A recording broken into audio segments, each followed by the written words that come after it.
여러분, 질문 하나 던져볼게요. 조선 518년 역사 속 왕 27명 중 가장 어리석었던 왕을 3명만 꼽으라면 누가 떠오르세요? 아마 연산군을 생각하실 거예요. 하지만 연산군은 어리석은 왕이 아니라 누가 봐도 미친 폭군입니다. 그래서 신하들이 결국 12년 만에 끌어낼 수 있었던 거죠. 진짜 위험한 건 따로 있습니다. 도망치면서 이건 전략이라 했고, 무릎 꿇으면서 이건 외교라 했던 왕들이에요. 나라가 무너지고 나서야 비로소 보이는 그런 왕들 말입니다. 1590년 선조는 일본에 통신사를 보냅니다. 도요토미 히데요시가 일본을 통일한 직후였거든요. 100년 넘게 자국을 피로 물들이던 나라가 하나로 뭉쳤으니 그 칼끝이 어디로 향할지 몰라 정보 수집이 필요했던 거죠. 그런데 1년 뒤 통신사가 돌아왔을 때 보고가 완전히 갈렸습니다.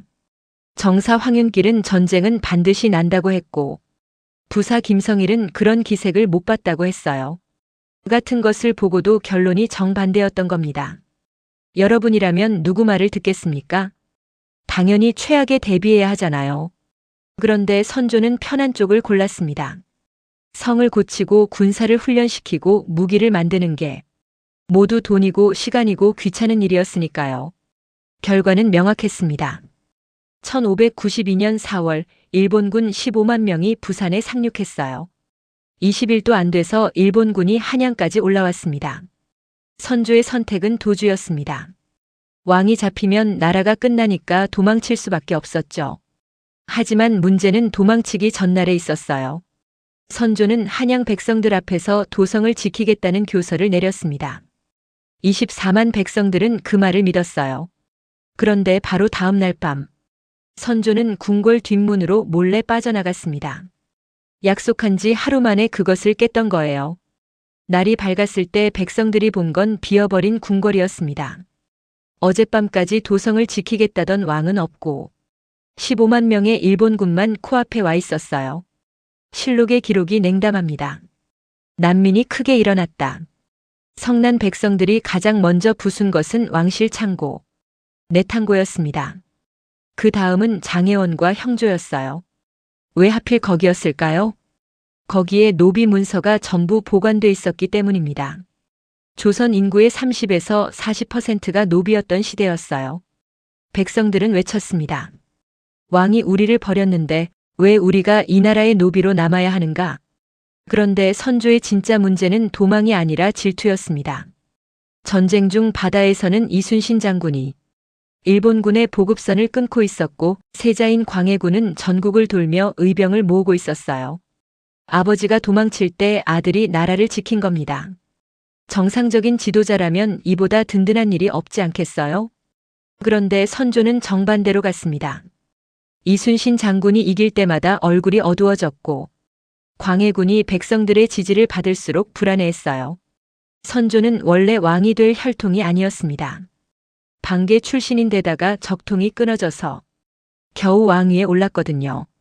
그 콤플렉스가 평생 따라다녔습니다. 결국 1597년 선조는 이순신 장군까지 끌어냅니다. 일본의 거짓 정보에 넘어간 것도 있었지만 어쩌면 자기보다 빛나는 장군을 끌어내리고 싶었던 건 아닐까요? 이순신 장군이 투옥되고 고문당한 자리에 원균이 앉았어요.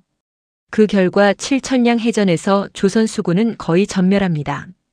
피로 쌓아올린 해상 방어선이 단 한 번의 전투로 날아간 겁니다. 조선의 인구는 416만 명에서 152만 명으로 줄었어요. 나라가 뿌리째 흔들렸습니다. 선조가 도망치면서 질투하는 타입이었다면 인조는 모든 갈림길에서 최악만 정확하게 선택한 사람입니다. 1623년 인조는 쿠데타로 광해군을 몰아냅니다. 광해군은 기울어가는 명나라와 날로 강성해지는 후금 사이에서 줄타기를 하며 조선을 지켜낸 사람이었어요. 하지만 인조는 그 전략을 통째로 뒤엎고 친명배금을 선언했습니다. 곧 명나라를 삼킬 세력을 대놓고 적으로 돌린 거예요. 그 다음은 더 황당했습니다. 반정 공신이었던 이괄이라는 무장이 논공 행상에 불만을 품자 인조는 그를 북쪽 변방으로 보내버렸어요. 불만이 가득한 무장한테 군사까지 쥐어주고 멀리 보낸 겁니다. 결과는 뻔했죠.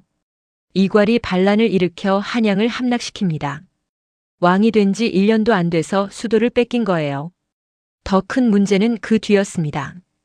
이괄의 부하 중 한 명이 후금으로 도망쳐 조선의 군사 정보를 몽땅 넘긴 거죠. 적한테 지도를 펼쳐서 보여준 셈이었어요. 1627년 정묘호란이 터집니다. 후금군 3만이 쳐들어온 거예요. 그러면 당연히 정신을 차려야 하지 않겠습니까? 병자호란이 터진 1636년까지 무려 9년이 있었습니다. 성을 고치고 군사를 훈련시키고 식량을 쌓기에 충분한 세월이었어요. 그런데 인조가 그 9년 동안 뭘 했냐면 아무것도 안 했습니다. 오히려 청나라를 계속 자극했어요. 1636년 12월 청태종 홍타이지가 12만 대군을 이끌고 밀고 내려왔습니다. 인조는 남한산성으로 들어갔어요. 청군은 8일 만에 한양을 점령하고 남한산성을 포위해버렸습니다. 성 안의 식량은 겨우 45일치였어요. 한겨울에 12만 대군한테 포위된 채로 45일을 버텨야 했습니다. 병사들은 동상에 걸려 손가락과 발가락이 떨어져 나갔고 하루에 수십 명씩 죽어나갔어요. 47일 만에 성문이 열렸습니다. 인조는 골룡포를 벗고 죄인의 옷으로 갈아입었어요. 삼전도에서 청태종 앞에 무릎을 꿇었습니다. 300우고들의 가장 치욕적인 의식이었어요. 그런데 인조의 어리석음은 여기서 끝이 아닙니다. 소현세자가 청나라에서 8년을 보내고 돌아왔어요. 이 사람은 보통 인질이 아니었습니다. 서양 과학까지 배웠던 거죠. 개화당이 가보개혁을 외치기 250년 전에 새로운 조선을 꿈꿨던 사람입니다. 그런데 인조가 어떻게 했을까요? 소현세자는 귀국한 지 겨우 2달 만에 의문의 죽음을 당합니다. 시신이 온통 검은 빛이었고 눈, 코, 입, 귀에서 피가 흘러나왔대요. 인조는 사인 조사도 하지 않았습니다. 아들을 죽이고 며느리를 죽이고 어린 손자까지 죽게 만들었어요. 아들이 자기보다 유능해 보이는 게 무서웠던 겁니다. 마지막입니다. 나라를 통째로 끝장낸 왕 고종입니다. 선조는 전쟁의 피해를 키웠지만 조선은 살아남았어요. 인조는 치욕을 남겼지만 조선은 그 뒤로 200년을 더 버텼습니다. 하지만 고종은 나라 자체를 지워버렸습니다. 518년 역사의 국가가 소멸한 거죠. 고종이 물려받은 나라는 이미 엉망이었습니다. 하지만 44년이라는 재위 기간이 있었어요. 그 44년 동안 단 한 번도 자기 힘으로 문제를 해결한 적이 없었습니다. 문제가 터지면 청나라를 불렀고 청나라가 안 되면 러시아를, 러시아마저 안 되면 미국한테 매달렸어요. 1882년 이모군란, 1894년 청일전쟁, 1895년 명성황후 시해, 1896년 여장하고 러시아 공사관으로 도망, 1897년 갑자기 황제 선포. 모든 게 남 탓이었고 모든 선택이 최악이었습니다. 1910년 8월 29일 경술국치. 518년 조선의 역사가 끝납니다. 나라가 사라진 거예요. 마지막입니다. 나라를 통째로 끝장낸 왕 고종입니다. 선조는 전쟁의 피해를 키웠지만 조선은 살아남았어요. 인조는 치욕을 남겼지만 조선은 그 뒤로 200년을 더 버텼습니다. 하지만 고종은 나라 자체를 지워버렸습니다. 518년 역사의 국가가 소멸한 거죠. 고종이 물려받은 나라는 이미 엉망이었습니다. 하지만 44년이라는 재위 기간이 있었어요. 그 44년 동안 단 한 번도 자기 힘으로 문제를 해결한 적이 없었습니다. 문제가 터지면 청나라를 불렀고 청나라가 안 되면 러시아를, 러시아마저 안 되면 미국한테 매달렸어요.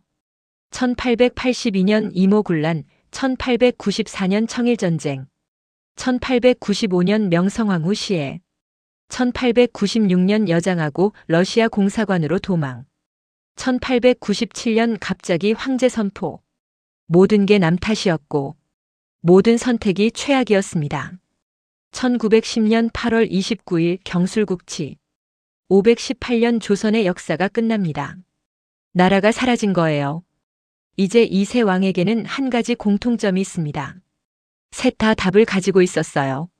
선조 옆에는 세계 해전사의 이름을 남긴 이순신이 있었습니다. 인조 옆에는 조선을 바꿀 수 있었던 소현세자가 있었어요. 고종에게는 44년이라는 시간이 있었습니다. 하지만 세 사람 다 그 답을 자기 손으로 부셨습니다. 선조는 이순신을 질투해서 옥에 가뒀고 인조는 소현세자를 죽게 내버려뒀고 고종은 44년을 전부 남의 손만 잡는 데 썼어요. 진짜 무서운 건 이것입니다. 이 세 사람은 자신이 잘못하고 있다고 생각한 적이 없었어요. 선조는 의주까지 도망친 걸 전략이라 믿었고 인조는 청나라한테 머리를 안 숙이는 게 충이라 확신했으며 고종은 모든 외교적 행동을 승부수라 자부했던 거죠. 나라가 무너지는 소리가 들려도 자기 귀에는 안 들립니다. 그리고 그 대가는 왕이 치렀던 게 아닙니다.